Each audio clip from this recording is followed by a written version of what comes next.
अनोखी गवाही। सूर्यपुर नाम के एक छोटे से गांव में नारायण नाम का एक किसान रहता था। वो अपनी पत्नी गीता व 10 साल के बेटे के साथ अपना जीवन निर्वाह करता था। वो बहुत गरीब था। मजदूरी करके मात्र 2 वक्त का भोजन ही इकट्ठा कर पाता था। एक दिन नारायण की पत्नी गीता उससे बोली,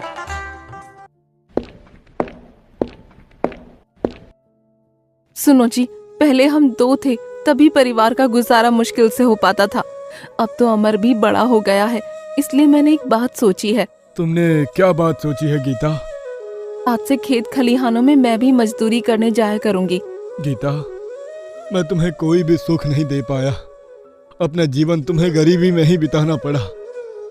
दुखी क्यों होते हो जी? सुख दुख तो जीवन में आते ही रहते हैं। और फिर हम एक गाड़ी के 2 पहिए ही तो हैं। दोनों को एक समान चलना चाहिए, तभी गृहस्थी की गाड़ी ठीक ढंग से चल पाती है। तुम ठीक कहती हो गीता।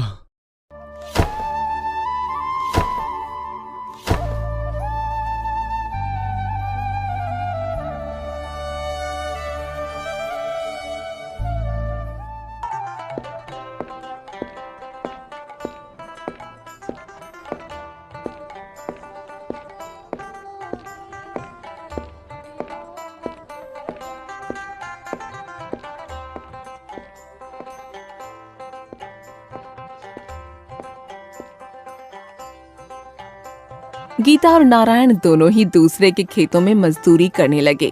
वो खूब लगन से मेहनत करते, लेकिन फिर भी उनकी आमदनी में कोई बढ़ोतरी नहीं होती। 2 समय के भोजन के अलावा वो कुछ भी नहीं कमा पाते।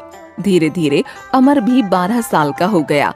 एक दिन फिर से नारायण निराश मन से गीता से बोला, गीता, सब पूर्व जन्मों के पापों का फल है। इतने वर्षों में तो कूड़े के ढेर के दिन भी आते हैं। फिर हमने ऐसा कौन सा पाप किया है जो गरीबी हमसे चिपक कर रह गई है? सब ईश्वर की माया है।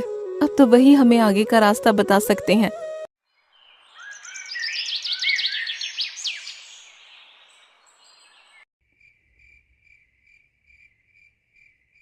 उसी रात नारायण के स्वप्न में देवी सरस्वती प्रकट हुई और कहने लगी, पुत्र नारायण, तेरा बेटा बड़ा हो गया है, इसे पढ़ाता क्यों नहीं?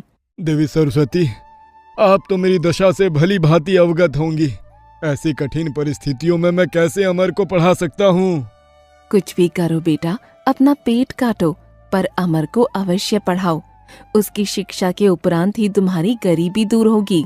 ये कहकर देवी सरस्वती अंतर ध्यान हो गईं और अगली सुबह नारायण ने